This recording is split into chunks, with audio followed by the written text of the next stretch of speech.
Nous sommes dans le livre de Matthieu, chapitre 5, versets 13 à 16. C'est là-bas que nous lisons. Vous êtes le sel de la terre. Mais si le sel perd sa saveur, avec quoi la lui rendra-t-on?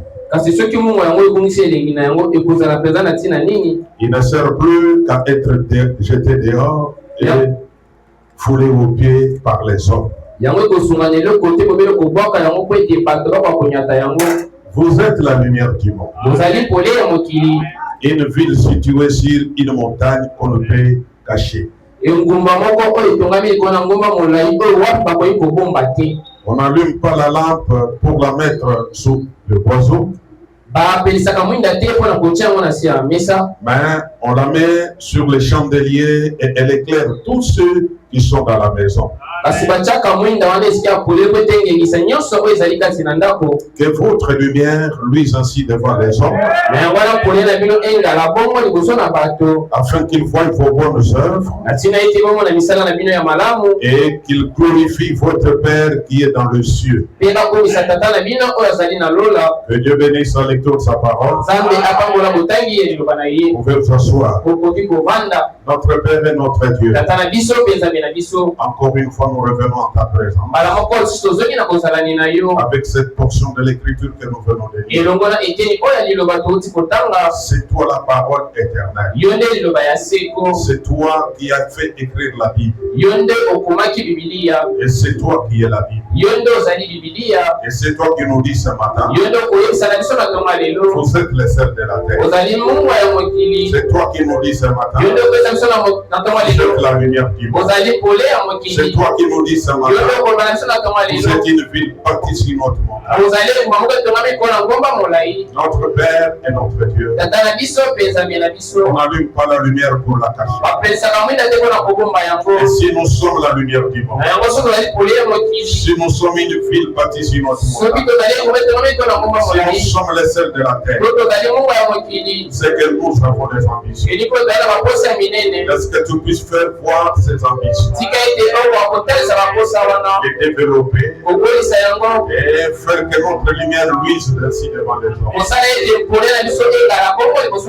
Je te prie de rendre la portion de la parole que nous venons de lire. Que l'onction de Dieu soit sur nous. Nous agite et sur ce peuple. Élève-nous dans l'île céleste. Laisse que tu tires couleur de cette église. Je te confie cette église. Je te confie ces gens.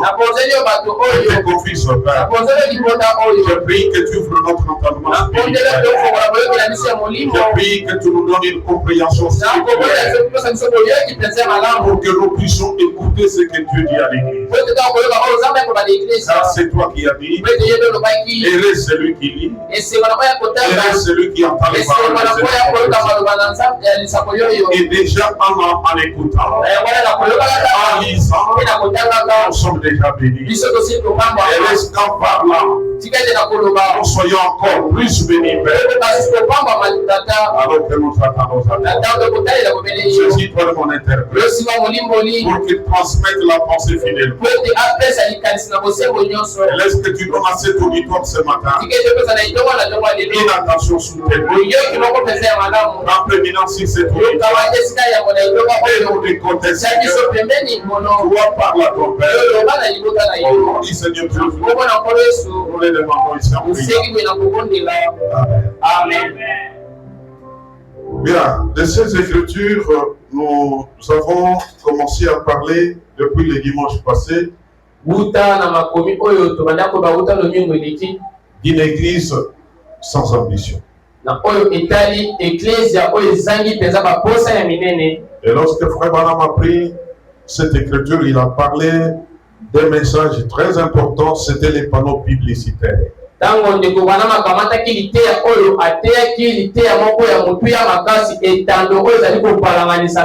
Oh, que votre lumière luise ainsi devant les hommes. Et c'est parce que Les chrétiens étaient un panneau publicitaire. Et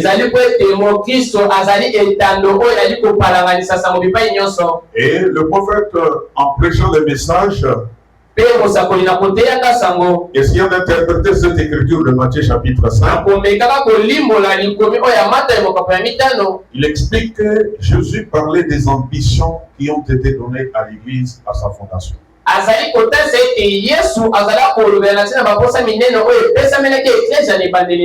C'est Jésus qui est le fondateur de l'Église. Et il connaissait les ambitions qu'il avait en lui pour l'Église. Ainsi, quand il disait vous êtes les sels de la terre, vous êtes la lumière du monde, vous êtes une ville bâtie sur notre montagne, il voulait exprimer en d'autres termes que l'Église a des grandes ambitions. Ainsi le prophète, quand il est venu, il nous a dit, moi Branham, je n'ai pas confiance dans l'église d'un pasteur qui n'a pas d'ambition de s'améliorer du jour au jour.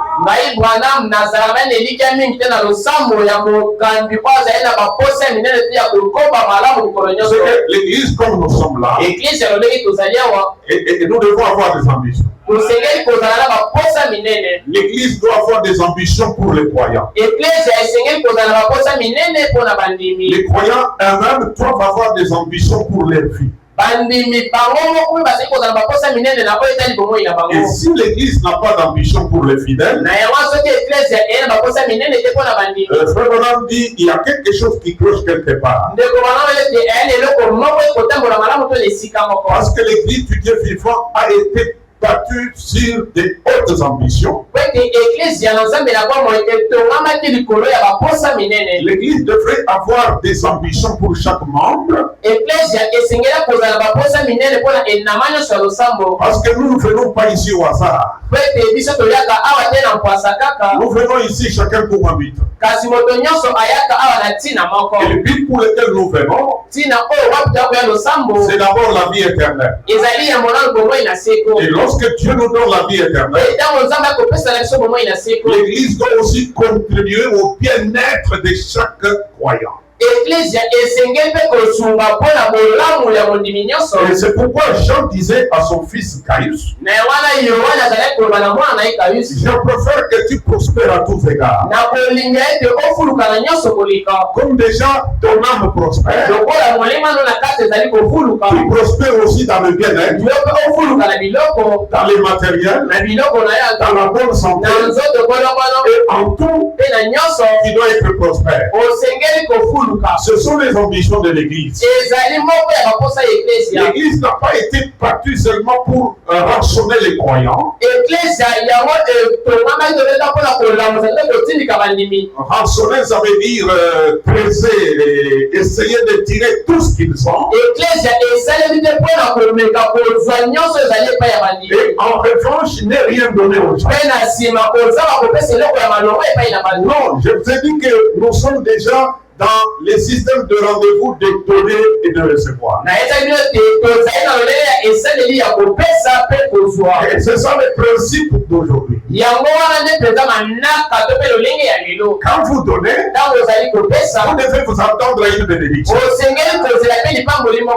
c'est pourquoi quand les disciples ont donné à Jésus,